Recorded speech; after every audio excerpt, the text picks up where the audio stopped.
১ নম্বর তথ্য, নিম উপসর্গটির অর্থ দুটো হচ্ছে অর্ধেক। কার উপসর্গটির অর্থ দুটো না হচ্ছে কাজ। দর উপসর্গটির অর্থ দুটো না হচ্ছে মধ্যস্থ, অধীন। না উপসর্গটির অর্থ দুটো না হচ্ছে না। ফি ফি উপসর্গটির অর্থ দুটো না হচ্ছে পূর্তি। বদ উপসর্গটির অর্থ দুটো না হচ্ছে মন্দ। ব্যয় উপসর্গটির অর্থ দুটো না হচ্ছে না। বর উপসর্গটির অর্থ দুটো না হচ্ছে বাইরে, মধ্যে। ব উপসর্গটির অর্থ দুটো না হচ্ছে সহিত। কম উপসর্গটির অর্থ দুটো না হচ্ছে স্বল্প। ২ নম্বর তথ্য, দেশপ্রেম শব্দটির সঠিক উচ্চারণ দেশ তার বিসর্গ প হসন্ত পয় রফলা একার ম। দেশপ্রেম। তৎসম শব্দের প্রথমে ব্যঞ্জনধ্বনির সঙ্গে যুক্ত এ ধ্বনির উচ্চারণ সংবৃত হয়, যেমন দেশ, দেশপ্রেম, প্রেম, শেষ। বাংলা ভাষায় সমাসবদ্ধ তৎসম শব্দ ব্যবহার হয় যেগুলো পৃথক উচ্চারণে হসন্ত হলেও সমাসবদ্ধ অবস্থায় মধ্য ও রক্ষিত হয়ে ও কারের ন্যায় উচ্চারিত হয়, যেমন রণতুর্য, রণতুর্য। রফলা যদি শব্দের মধ্যে ও অন্ত সংযুক্ত হয় তবে মূল বর্ণটি উচ্চারণ দিত হয় এবং র উচ্চারিত হয়, যেমন বিদ্রোহী, বিদ্রোহী। এই সূত্রত্রয় অনুসারে দেশপ্রেম, দেশপ্রেম। ৩ নম্বর তথ্য, ১৮ বছর বয়স বেঁচে থাকে কিসে? দুর্যোগ আর ঝড়ে। কিশোর কবি সুকান্ত ভট্টাচার্য রচিত ১৮ বছর বয়স কবিতাটি মাত্রাবৃত্ত ছন্দে রচিত। কবিতাটি ছাড়পত্র কাব্যগ্রন্থ থেকে সংকলিত। প্রথম ১৮ বছর কি দুঃসাহস, শেষ লাইন এ দেশের বুকে ১৮ আসুক নেমে। উল্লেখিত লাইনটি তবু ১৮ বছর শুনেছে জয়ধ্বনি, এ বয়স বাঁচে দুর্যোগে আর ঝড়ে। বিপদের মুখে এ বয়স অগ্রণী, এ বয়স তবু নতুন কিছু তো করে। ৪ নম্বর তথ্য, বেয়াই সম্প্রদায় আর যাই থাক, থাকাটা দোষের বাক্যটি শূন্যস্থানে বসবে তেজ। রবীন্দ্রনাথ ঠাকুর রচিত অপরিচিতা গল্পের দ্বিতীয় অংশের দ্বিতীয় অনুচ্ছেদে কল্যাণীর বাবা শম্ভুনাথ সেন সম্পর্কে এই কথাটি বলা হয়েছে। কল্যাণীর বাবা শম্ভুনাথ পেশায় একজন ডাক্তার। শম্ভুনাথ বাবুর বন্ধু পেশায় ছিলেন উকিল। ৫ নম্বর তথ্য, কবির পূর্বপুরুষ যেমন পাহাড়ের কথা বলেছেন ও অতিক্রান্ত। আমি কিংবদন্তির কথা বলছি কবিতায় রচয়িতা আবু জাফর উবায়দুল্লাহ। আবু জাফর উবায়দুল্লাহ মন্ত্রী ছিলেন, কৃষি ও পানি সম্পদ মন্ত্রী। আমি কিংবদন্তির কথা বলছি কবিতাটি গদ্যছন্দে রচিত। কবিতাটি রচনার মূল প্রেক্ষাপট বাঙালি সংস্কৃতির হাজার বছরের ইতিহাস। কবিতার উদ্ধৃতি, তিনি অতিক্রান্ত পাহাড়ের কথা বলতেন, অরণ্য এবং শাবদের কথা বলতেন, পতিত জমি আবাদের কথা বলতেন। ৬ নম্বর তথ্য, নিচের কোনটি বাহুল্য দোষে দুষ্ট? সকল ছাত্রগণ। প্রয়োজনের অতিরিক্ত শব্দ ব্যবহারে বাহুল্য দোষ ঘটে, যা অপপ্রয়োগের দৃষ্টান্ত, যেমন সকল ছাত্রগণ। এখানে সকল বহুবচন শব্দ, আবার গণ বহুবচন শব্দ।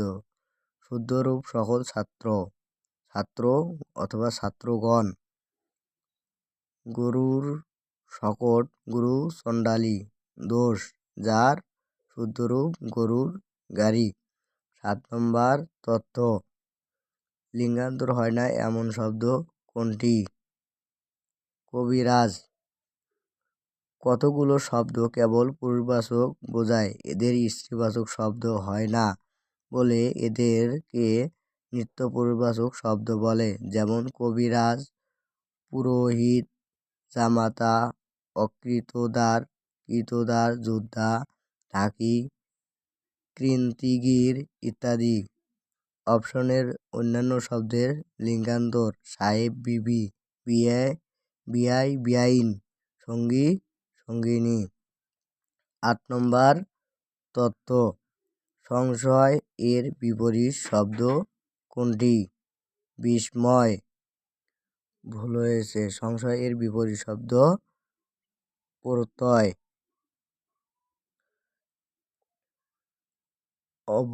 অপচয় এর বিপরীত শব্দ কোনটি? সঞ্চয়।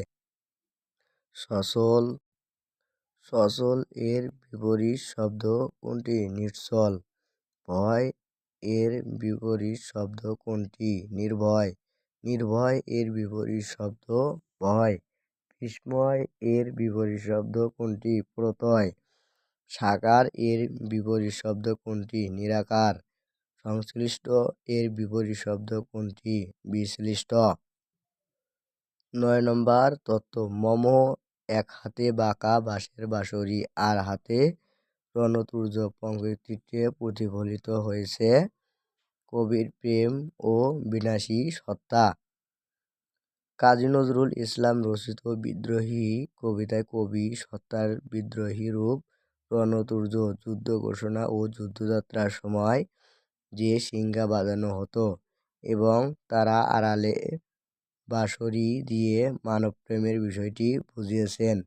বাঁশের বাঁশরি প্রেমের প্রতীক, রণতুর্য বিদ্রোহের প্রতীক।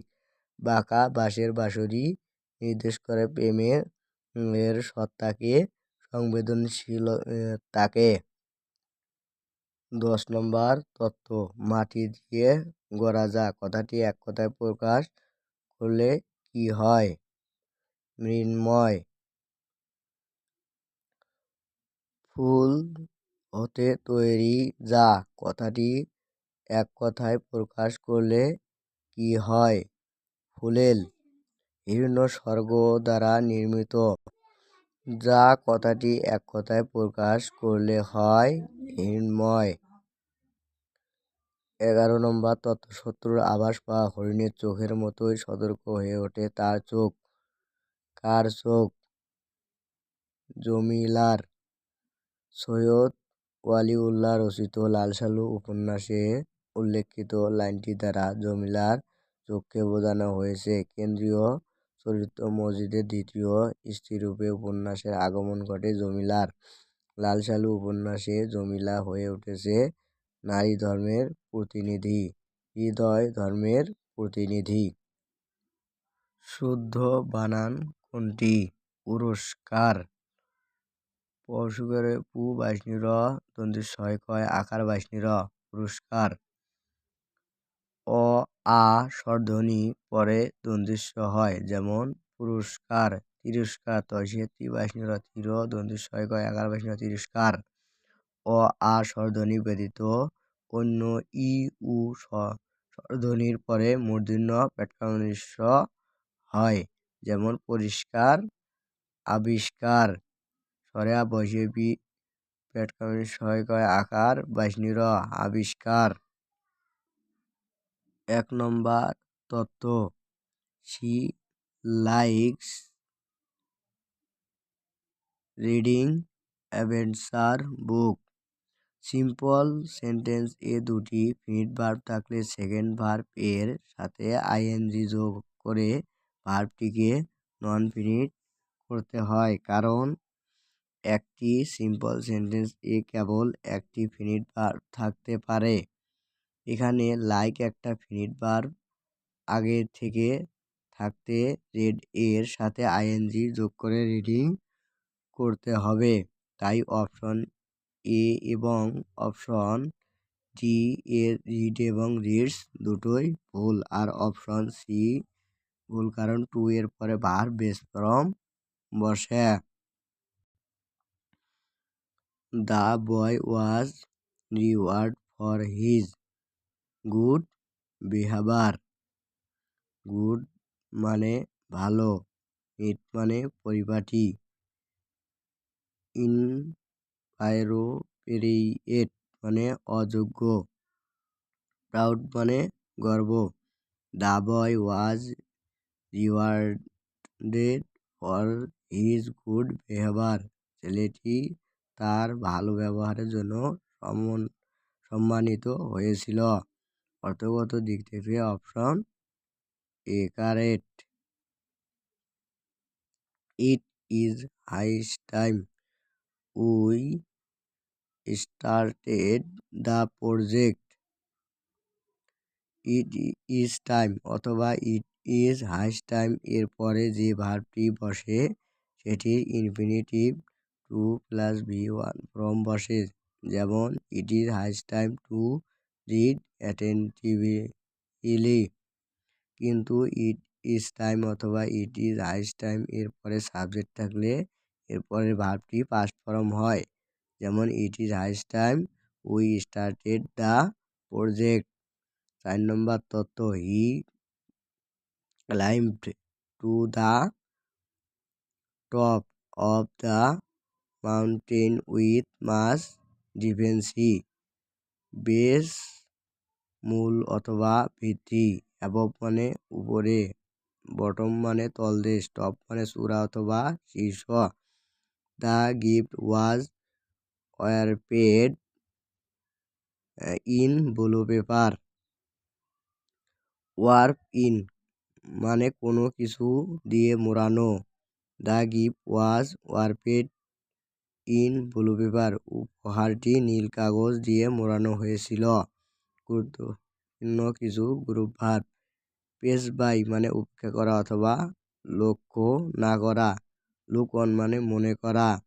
হ্যাং অ্যারাউন্ড মানে সন্দেহজনক ভাবে ঘোরাফেরা করা অথবা অপেক্ষা করা। 6 নম্বর তথ্য, my mother is indifferent two politics. Indifferent two উদাসীন অথবা আগ্রহ না থাকা। My mother is indifferent two project. আমার মা রাজনীতির প্রতি উদাসীন। কিছু গুরুত্বপূর্ণ অ্যাপ্রোপ্রিয়েট প্রিপোজিশন। ইগনোরেন্ট অফ মানে অজ্ঞ। বেন্ট অন মানে সংকল্পবদ্ধ। সাফিসিয়েন্ট ফর মানে পর্যাপ্ত। রুমা ওয়াজ শোক at her friends conduct. Shocked at মানে অনেক বিস্মিত হওয়া অথবা হতবাক। Ruma was shocked at her friend conduct. Ruma তার বন্ধুর আচরণে হতবাক হয়েছিল। গুরুত্বপূর্ণ কিছু অ্যাপ্রোপ্রিয়েট প্রিপোজিশন। গিল্টি অফ মানে অপরাধী। ইন্টারফেস উইথ মানে হস্তক্ষেপ করা। পারফেক্ট ফর মানে কারো অথবা কোনো কিছুর জন্য সঠিক হওয়া। The meeting has been postpone due to hot weather. এখানে মিনিং আনকাউন্টেবল নাউন, তাই হ্যাজ হবে। আর যেহেতু প্যাসিভ ফর্ম আছে তাই হ্যাজের পরে বিন বসবে। যেমন the meeting has been postponed due to bad weather. মিটিংটি বাজে আবহাওয়ার কারণে স্থগিত করা হয়েছে। এখানে মিটিং নিজে নিজে স্থগিত হয় না অথবা হতে পারে না, মানুষের অথবা কর্তৃপক্ষের দ্বারা করা হয়। যেমন the college has been closed. The restaurant has been launched. The policeman caught the thief and a briefcase. অল্প কিছু তাড়া করার পরে পুলিশটি চোরটিকে ধরেছিল, তাই ধরা ক্যাচ। ভার্বটি পাস্ট ফর্ম হবে caught, তাই ক্যাচ অথবা ক্যাচিং হবে না। আর যেহেতু প্যাসিভ ফর্ম এ অর্থ সম্পূর্ণ আলাদা হয়ে যায়, তাই ইজ কট এর প্রশ্নই আসে না। 10 নম্বর তথ্য, choice the correct synonym of the annihilate. Destroy, annihilate মানে ধ্বংস করা, ইনহেল মানে নিঃশ্বাস নেওয়া, ইনটেরিন মানে চিত্ত বিনোদন করা, ডিস্ট্রয় মানে ধ্বংস অথবা বিনাশ করা, ফরওয়ার্ড মানে অগ্রবর্তী। 11 নম্বর তথ্য, which one of the following pairs is smaller in relationship to pen অথবা is to ink. B number, pond into fish, কলমে যেমন কালি থাকে পুকুরে তেমন মাছ থাকে। পেন মানে কলম, ইজ টু ইঙ্ক মানে কালি, ওয়ার্ড মানে শব্দভাণ্ডার, ইজ টু ডিকশনারি মানে অভিধান, ওয়াটার মানে পানি, ইজ টু কুল্ট মানে মেঘ, পন্ড মানে পুকুর, ইজ টু ফিশ মানে মাছ, ক্যাচ COACH কোচ মানে কোচ, ইজ টু গোলকিপার মানে গোল রক্ষক। The phrase down to earth means realistic, down to earth বাস্তববাদী, রিয়েলিস্টিক মানে বাস্তববাদী। কিছু গুরুত্বপূর্ণ item phrase, out and out মানে পুরোপুরি, রাইস ওয়ান্স আইব্রো মানে বিস্মিত হওয়া, ডগ ডেজ মানে গরমের দিন, নেভিউ রিস মানে নতুন ধনী। শাপলা কোম্পানির নিট চলতি মূলধন 180,000 টাকা এবং চলতি অনুপাত 3:2। উক্ত কোম্পানির চলতি সম্পত্তির পরিমাণ কত? 540,000 টাকা। এখানে নিট চলতি মূলধন 180,000 টাকা, চলতি অনুপাত 3:2। অতএব নিট চলতি মূলধন 3 থাকি 2 গেলে 1।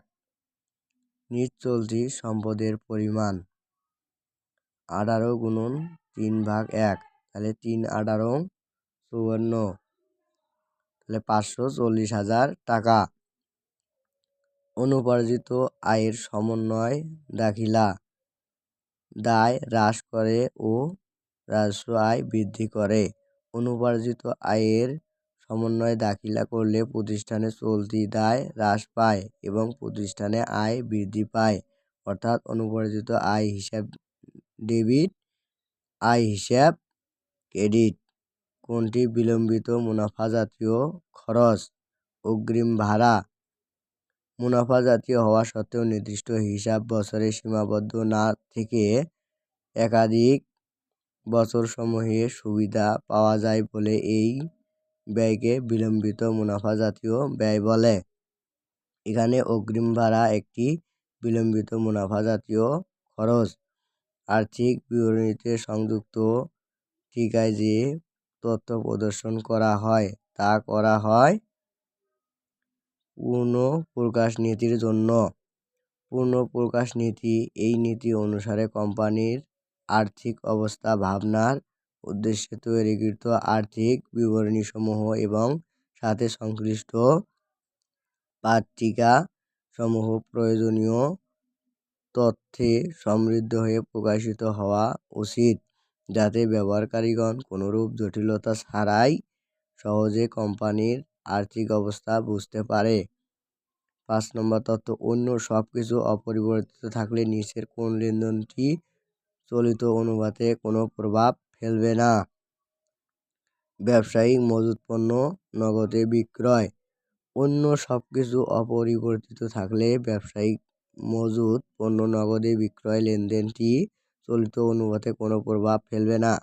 ব্যবসায়িক মজুত পণ্য বিক্রয় করলে নগদ টাকা বৃদ্ধি পায় এবং সমাপনী মজুত পণ্য হ্রাস পায়, অর্থাৎ এ বৃদ্ধি এবং এ হ্রাস পায়। তাই উক্ত লেনদেনটির ফলে চলতি অনুপাত কোনো প্রভাব ফেলবে না। একটি কোম্পানির আয় বিবরণী কর পূর্ববর্তী মুনাফার পরিমাণ 700,000 টাকা আয় এবং আয়কর 210,000 টাকা দেখানো হয়েছে। কোম্পানিটি তার অগ্রাধিকার শেয়ারের উপর 50,000 টাকা লভ্যাংশ ঘোষণা করেছে এবং ডিবেঞ্চারের উপর 300,000 টাকা সুদ প্রদান করেছে। যদি কোম্পানি সারা বছর ধরে 1,000 সাধারণ শেয়ার, 10% 10,000 অগ্রাধিকার শেয়ার এবং 15% 20,000 ডিবেঞ্চার বিলিকৃত থাকে, তবে কোম্পানির শেয়ার আয় কত হবে? 4.40 টাকা। নিট মুনাফা সমান কর পূর্ণ মুনাফা বিয়োগ আয়কর। তাহলে 700,000 এটা হলো কর্ণপূর্ণা মুনাফা বিয়োগ আয়কর হলো 210,000। তাহলে 700 থাকি 200 চলে গেলে থাকে 490, তার মানে 490,000 টাকা। 490 থাকি 490,000 থাকি 50,000 গেলে, তাহলে 490 থাকি 50 গেলে থাকে হলো 4.40, সরি 490 থাকি 50 গেলে থাকে হলো 440, তাহলে হয় 440,000।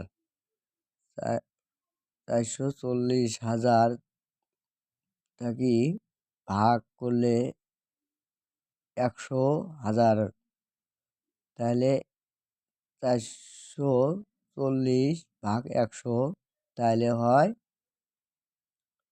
4.40। 7 নম্বর তথ্য। নিচের কোন বর্ণনা স্থায়ী সম্পদের সঠিক ব্যাখ্যা প্রদান করে? স্থায়ী সম্পদের আয়ুষ্কাল দীর্ঘ এবং ভবিষ্যতে যার আর্থিক মূল্য থাকে এবং যা বিশেষ করে পুনর্বিক্রয়ের উদ্দেশ্যে ক্রয় করা হয় না। রূপান্তর বলতে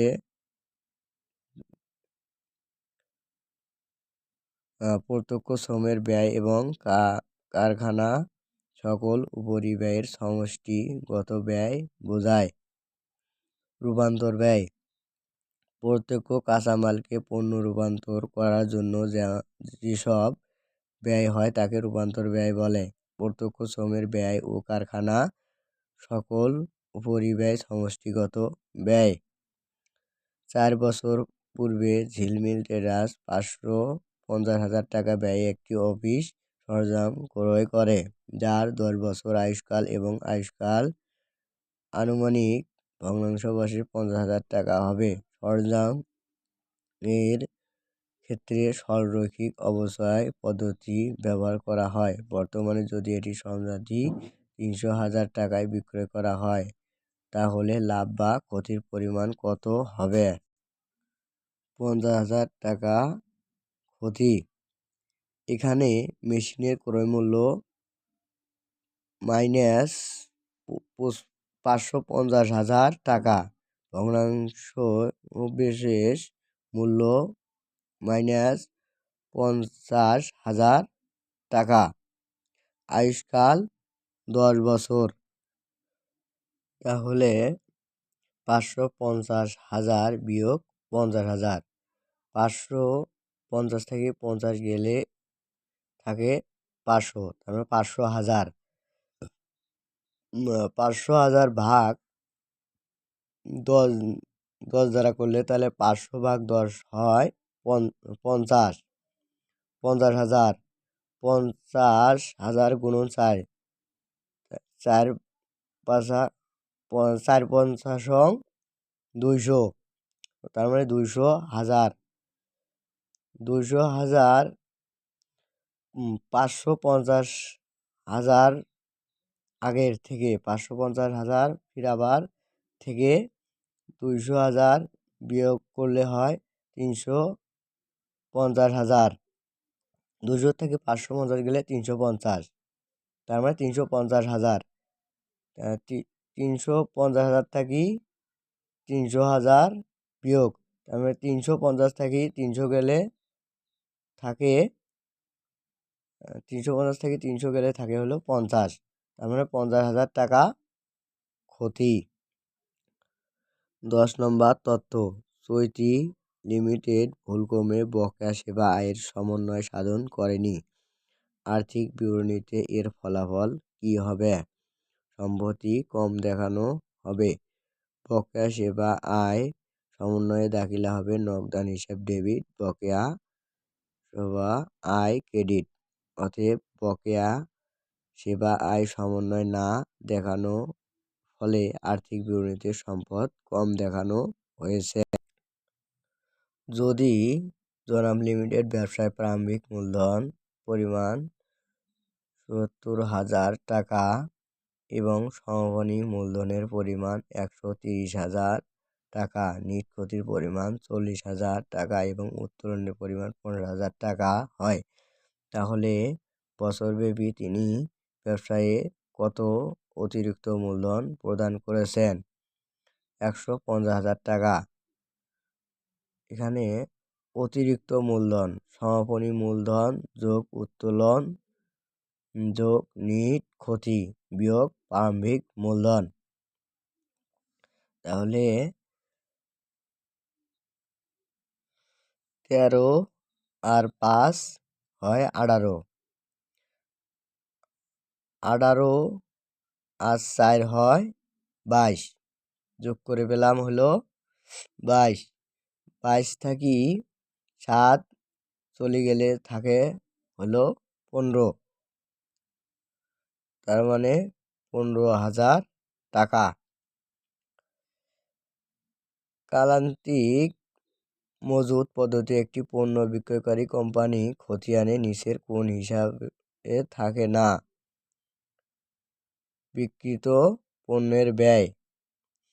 কালান্তিক মজুত পদ্ধতি পণ্যদ্রব্য ক্রয় ও বিক্রয়ের সময় মজুত পণ্য সম্পর্কিত গণনা সাথে না করে হিসাবকাল শেষে গণনা করা হয়, তাকে কালান্তিক মজুত পদ্ধতি বলে।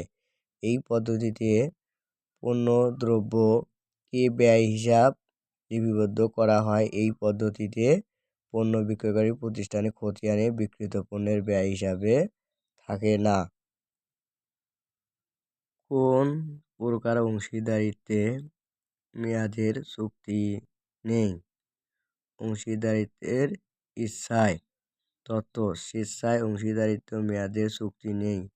1932 সালে অংশীদারি আইন অনুসারে কোনো অংশীদারি চুক্তিপত্রের অংশীদারগণ ব্যবসায়ের স্থায়িত্ব বা সীমানা নির্ধারণ না করলে তাকে ঐচ্ছিক অংশীদার বলে। আইন অনুসারে এই ব্যবসায়ের নিম্নভাবে গঠিত হতে পারে: অনির্দিষ্ট মেয়াদের জন্য ব্যবসায় গঠিত হলে, নির্দিষ্ট উদ্দেশ্য সাধনের পরেও ব্যবসায় চালু থাকলে, নির্দিষ্ট সময়ের পরেও ব্যবসা চালু থাকলে। 2 নম্বর, এক মালিকানা ব্যবসায় নিচের কোন দলিলটি প্রয়োজন? Trade licence. তথ্য, এক মালিকানা ব্যবসায়ে ট্রেড লাইসেন্স দলিলটি প্রয়োজন। ব্যবসা শুরু করার জন্য খুবই দরকারি একটা বৈধ ডকুমেন্ট হলো ট্রেড লাইসেন্স। ট্রেড লাইসেন্স ছাড়া ব্যবসা করা সম্পূর্ণভাবে অবৈধ এবং আইনবিরোধী। তাই প্রত্যেক ব্যবসায়ীর ব্যবসা শুরু করার পরই ট্রেড লাইসেন্স করে নেওয়া উচিত। 3 নম্বর, একটি কোম্পানি নিবন্ধনের জন্য কতটি দলিল করা আবশ্যক? ছয়টি তত্ত্ব কোম্পানি গঠনের সময় কোম্পানি নিবন্ধন আবশ্যক। এ সময় আবেদনপত্রের সাথে 6টি দলিল জমা দিতে হয়। 1 নম্বর স্মারকলিপি বা পরিমেল বন্ধন। 2 নম্বর পরিমেল নিয়মাবলী। 3 নম্বর পরিচালকের নামের তালিকা। 4 নম্বর যোগ্যতা সূচক শেয়ার করে সম্মতিপত্র। 5 নম্বর নিয়মাবলী পালনের ঘোষণাপত্র। 6 নম্বর স্বাক্ষরযুক্ত দায়িত্ব পালনের সম্মতিপত্র। 4 নম্বর নিচের কোনটি সংগঠনের প্রাচীনতম রূপ? সরলরৈখিক সংগঠন। তত্ত্ব সরলরৈখিক সংগঠনের প্রাচীনতম রূপ এবং সহজতম রূপ। এটি একটি সামরিক ধরনের সংস্থা বা স্কলার সংস্থা হিসাবে উল্লেখ করা যেতে পারে। এই ধরনের সংস্থার উপরে থাকে নিচের দিকে কর্তৃত্বের একটি উল্লম্ব রেখা রয়েছে এবং দায়িত্বের লাইনটি নিরবিচ্ছিন্নভাবে নিচ থেকে শীর্ষে প্রবাহিত হয়। SWOT এর বিশ্লেষণের উদ্দেশ্য কি? নিয়ন্ত্রণ। SWOT বিশ্লেষণ হলো একটি কৌশলগত পরিকল্পনা এবং কৌশলগত ব্যবস্থাপনা কৌশল যা একজন ব্যক্তি বা সংস্থাকে ব্যবসায়িক প্রতিযোগিতা বা প্রকল্প পরিচালনার সাথে সম্পর্কিত শক্তি, দুর্বলতা, সুযোগ ও হুমকি শনাক্ত করতে সাহায্য করে। একে কখনো কখনো পরিস্থিতিগত বিশ্লেষণ বলা হয়। স্ট্রেংথ, ওতে অপরচুনিটিস, ডাব্লিউতে উইকনেস।